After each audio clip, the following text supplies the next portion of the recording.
Bonjour à tous, dans cette vidéo, nous allons parler du vocabulaire des statistiques. Pour parler ensemble du vocabulaire des statistiques, on va prendre l'étude statistique suivante.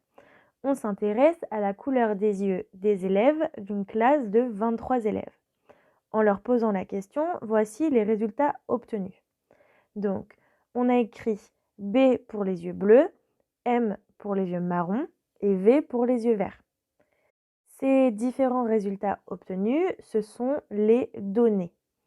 Et toutes ces données, ça forme une série statistique. Et donc, après, on peut parler de la population. La population, c'est l'ensemble d'individus concernés par l'étude. Donc ici, ce sont les élèves. Mais attention, la population, ça peut aussi être des objets, par exemple.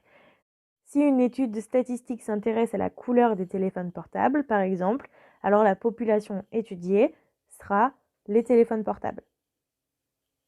On peut ensuite parler du caractère étudié. C'est donc la qualité évaluée sur cette population. Et donc dans notre étude, c'est la couleur des yeux. Et donc ce caractère, il peut être quantitatif, si on peut le chiffrer.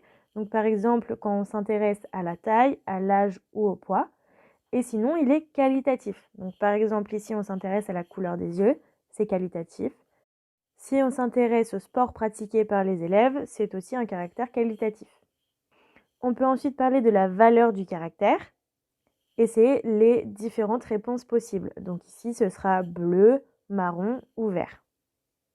Et nos résultats, on peut les regrouper dans un tableau. Vous pouvez voir sur votre écran apparaître ce tableau.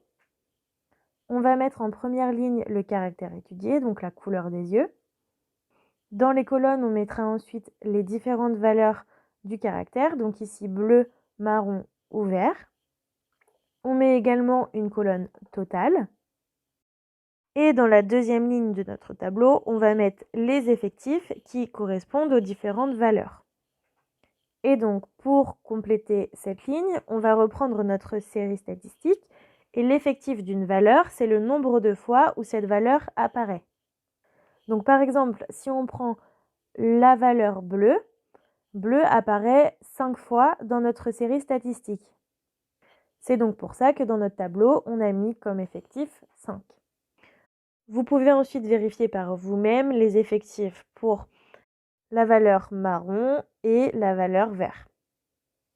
Et ensuite, l'effectif total, donc qu'on a mis dans la colonne totale, ce sera la somme de ces trois effectifs. Et donc, ça correspond au nombre total de données. Et s'il n'y a pas d'erreur, ce nombre doit être égal à notre nombre d'élèves, puisque chaque élève a une paire d'yeux. Et ici, c'est bien le cas, on a bien un total de 23. Si on prend une deuxième étude statistique, donc si on s'intéresse à la taille des 14 salariés d'une entreprise, on a obtenu la série statistique suivante que vous pouvez voir sur votre écran, qu'on a déjà rangée dans l'ordre croissant, donc du plus petit au plus grand. Pour réaliser notre tableau, on a regroupé nos données en classes. Et on a donc rempli le tableau de la manière suivante. Dans la première ligne, le caractère étudié, donc la taille en centimètres, avec les différentes valeurs possibles réparties en classes. Par exemple, la première classe comprend les valeurs qui vont de 155 cm, donc 155 cm compris, parce que vous pouvez bien voir le symbole supérieur ou égal. On met entre les deux symboles un T qui représente la taille, et cette classe va jusqu'à 160 cm. Mais 160 cm n'est pas compris dans la classe, parce que vous pouvez voir qu'il y a un symbole inférieur strict. 160 est donc compris dans la deuxième classe qui va de 160 cm à 165 non compris, etc. Vous pouvez voir toutes les classes dans le tableau. Et donc, comme dans le premier tableau qu'on a vu tout à l'heure, dans la deuxième ligne de ce tableau, on a mis les différents effectifs. Et on a également mis la colonne totale dans laquelle on a mis la somme de tous les effectifs, qui correspond bien aux 14 salariés. Voilà pour cette vidéo, merci à vous de l'avoir regardée. Nous avons détaillé plus en détail les notions d'étendue, de moyenne, de médiane, etc. dans d'autres vidéos que vous pouvez retrouver dans la description ou à l'écran qui s'affiche tout de suite. Nous vous souhaitons de bonnes révisions et un bon courage.